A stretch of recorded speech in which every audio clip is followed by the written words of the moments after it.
Hey, what is going on, everybody? Boilon here, back for another video on Marvel Strike Force. Happy Monday, and we have a brand new week ahead of us. There's a few things I want to talk about here in today's video. Yes, we have Strange Heartless on the screen because we have the upcoming Brimstone team, which should be activated. I mean, activated because we have Damon Hellstrom coming out later on this week. But I want to talk about why. And I did this in another video, but we have some more details in the data mines about why this team will absolutely not be skippable. We have some more details about this being not only a Chapter 2 team, but a Chapter 3 team, which we talked about in the previous video, but also Battleworld 2. With the new data mine files, we do kind of know broadly when things are going to be coming out, because now we have all of the month 3 data mines and all of the special items and what week those are attached to as well. So we'll talk about all that and more in today's video. If you're ready to go, let's boil this down.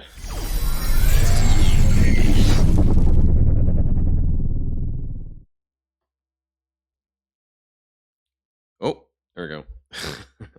Now, before we go anywhere, I do want to do a quick update from my video the other day, which didn't seem to be that popular. I guess not many people care about this current Purple 4 leaderboard event and the gold spending and all this. Maybe I titled it poorly. Anyways, so the Superior ISO Evolution event, this is ongoing for another 3 days. So it's going to go off on Thursday, right? Thursday at 2 p.m., I think, if I'm getting that right. And I spent, in my previous video, I spent 120 million gold, right? I think that's what I did. And I'm actually a little bit surprised that I'm still sitting in the top 400 now. I was actually top 300 last night, so maybe about 12 hours ago. And I probably won't spend any more than this because I don't really feel like I don't care enough to be that competitive. I kind of just did it just for shits and giggles, just to see, right? Obviously the breakdowns are kind of around here. And if you want to know the actual breakdowns of Purple ISO, I kind of looked at that. Watch my previous video on that because we went over basically how much Purple ISO 4 you're going to need for your characters, and it's somewhere in the realm of 2.7 million per character or something like that. So basically, if you get into be the top 4K, top 4500, this is enough for one character. And what I mean by one character, I mean all the way to Purple 5. The Purple 4 upgrade itself actually does not cost what I just said. But because this is for Blue Marvel, you're going to need Purple 5, and Purple 5 does require 4 ions for some reason. I'm not sure why. And this is just a part of it, right? Because this is just half of the piece of the pie. Right, we're going to need about 37 million Purple 4, but then we're also going to need like 37 million Purple 5. So what I'm hoping is, I guess, Purple 4 gets unlocked in Battleworld 2 or in the upcoming War 2.0 changes, which I heard that we're going to hear more about in the weeks to come, to make PvP more what's the word? The rewards are crap. Right, we can all agree the rewards are crap. So they need to make something a little bit better on that side of things to make people care about it. And honestly, I would love to care about PvP again, but I'm one of these people who have to chase rewards. And if the rewards are dog shit, then I'm just not going to play it, or I'm not going to care that much about it. So that's just me. That's how I play games. I need some sort of carrot to chase. I like chasing things. So anyways, that's that. Let me know how you're doing on that ranked board. I cleared. Oh yeah. Just as far as where I was though, I did clear all the milestones. So that got me around where you just saw. So just wanted to let people know about that. Let's jump on over to the data mines though, right? Let's switch screens here. So this is the Broken King month 3, aka the finale. We know about this, right? This is on the blog. 500 Blastaar shards, antimatter, blah blah blah.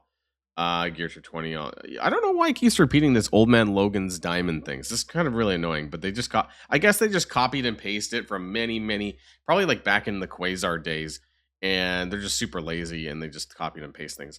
So they have the Broken King month 3. The new war rules are live. So now I don't know what this is. I don't think this is War 2.0. I think this is a new war season that we're ending. I mean, do people even pay attention to the war season? I don't like. So I guess characters get buffed every war season, things like that. But I can't even tell you like what's going on right now in Alliance War. The Living Mummy Unleashed is live, right? So that's going to be this week. That's that kind of Sebastian Shaw milestone, which is going to be 25 shards for Living Mummy, which means that actually it should get pushed later on today, right? The roster page with the Brimstone characters and all that. Leaderboards ending today have T3. Right, so maybe this hint stuff is going to get pushed on Thursday, right? Because that's the end of the current leaderboard. Damon joins Brimstone, great in Battle World and War. This is really important because it's a war team, yet they're talking about how it's important to have at least him. But they're saying Brimstone, which is great in Battle World. So this is going to be a Battle World required team, I think, in the same way that basically if you don't have them, the node that they're going to be, they could be every zone as well, right? We don't know. Like they could be like the next Astral, even though they're not, but they could be required in that same way where if your entire alliance doesn't have them built, then you might struggle along in Battle World. And I think this is important to note because then it becomes not only a PvP team, but also a PvE team. And so this is why I'm going to be building it too. Because if it's required for Battle World, that means collectively your alliance is going to need to have these guys. Damon fills speed bar on enemy death. So these are the like kind of the kit stuff. Brimstones are conquerors. Build Brimstone to be successful in Chapter 2 and 3. Now, Brimstone is the final team of Chapter 2.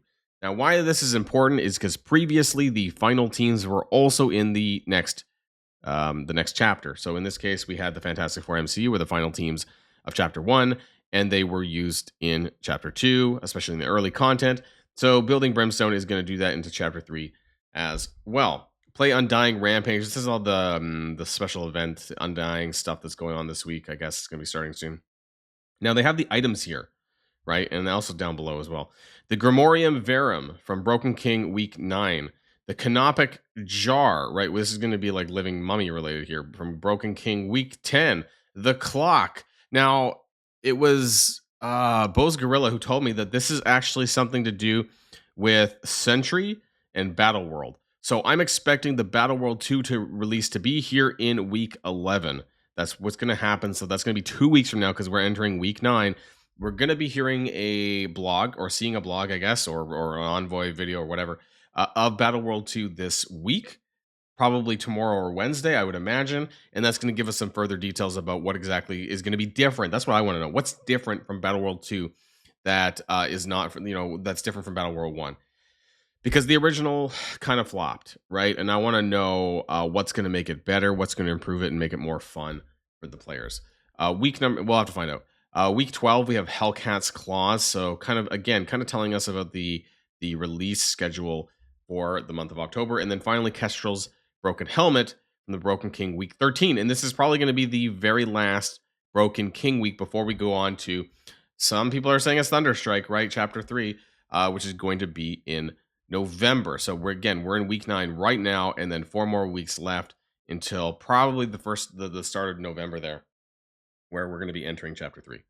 Play a raid with Damon, Living Mummy, Hellcat. These are just premium objectives, right?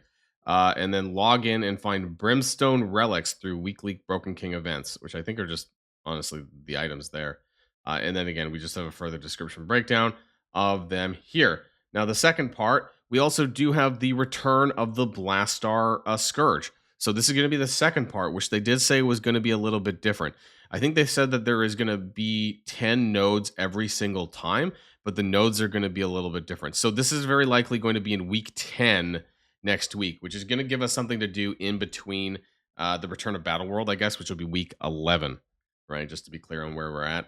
And so you can see that these offers showed up. The Act 1, Chapter 2, Mission 2, or I don't know, whatever, the M2, Blastaar Scourge, right? And so this is the most recent data mines for offers, which kind of is usually 7 to 10 days in advance. I saw this on Friday, so very likely it's going to be the start of next week. So do keep in mind that it will be coming back again, not only for shards, but red stars, maybe more red stars. I don't know. We'll have to see how that ends up happening. And then some additional stuff related to Age of Annihilus Chapter 2. So some just further text kind of describing it. So Brimstone, build the new Brimstone team to conquer Battle World and Alliance War and secure your progress in the finale of the Age of Annihilus Chapter 2.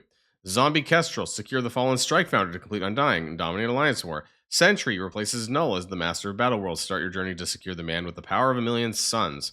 Brimstone, blah blah blah. But specifically, they're calling out Damon joins your Brimstone team in Battle World. I find this really funny because I mean the kit. I'll be honest. I didn't watch everyone's kits about the teams and all that and the characters. But from my understanding, I mean it's an Alliance War team, is what I understand. I don't think there was Battle World text callouts in there, right?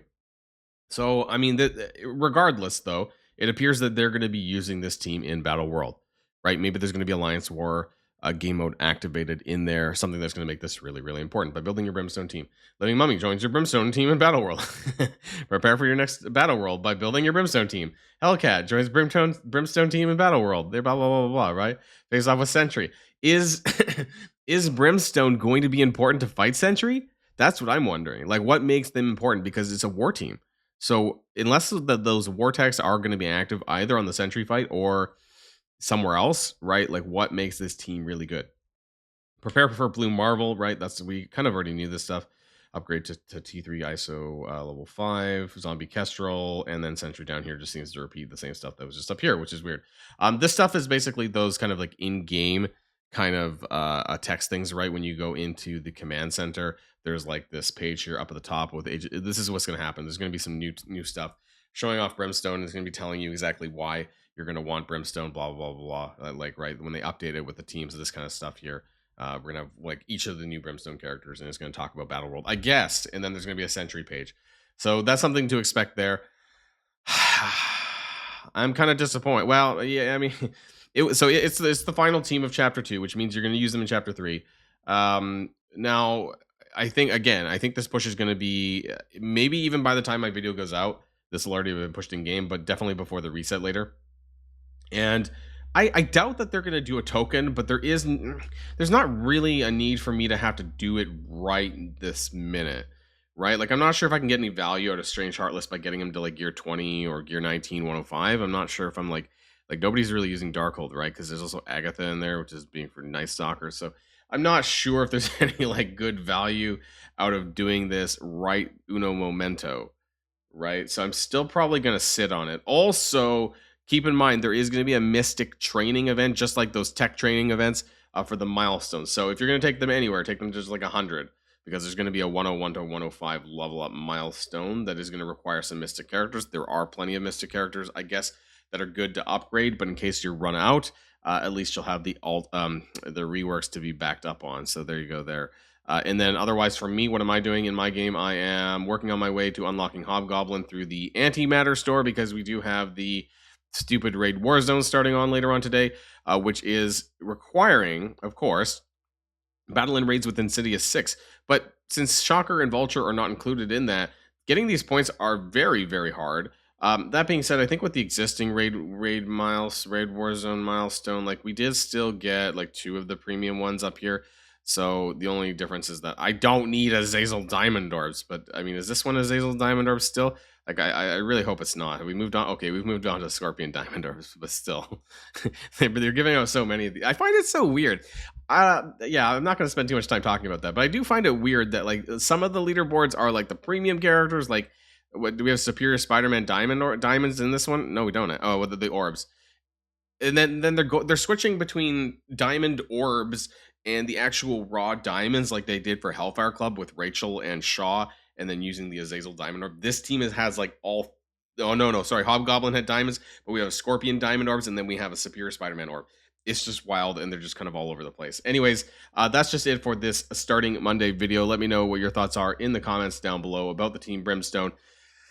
For people who are maybe thinking about skipping, it does not, this time it does not appear that you're going to be able to skip them. That being said, so if you're looking for some other potentially skippable characters, in my opinion, of course, Phantom Rider and Accursed still are sitting at level 1 on my roster, because I don't think that they're that necessary. Also, it's a little bit harder to max them out. Helverine's on a node, right? So if you want to farm him up, you're going to have to farm this node, which I kind of do once a day just for shits and giggles. But otherwise, he's still sitting at a 4, and then Hood's in the raid store. So in case you need to check that to find him. Satana's very easy to max out, though. So that's it for now for this video, everyone, and I'll see you guys all on the next video. And if you like this video, make sure you hit that subscribe button if you haven't already, and you'll be greatly helping out the channel. Have a great day, and I'll see you guys on the next one.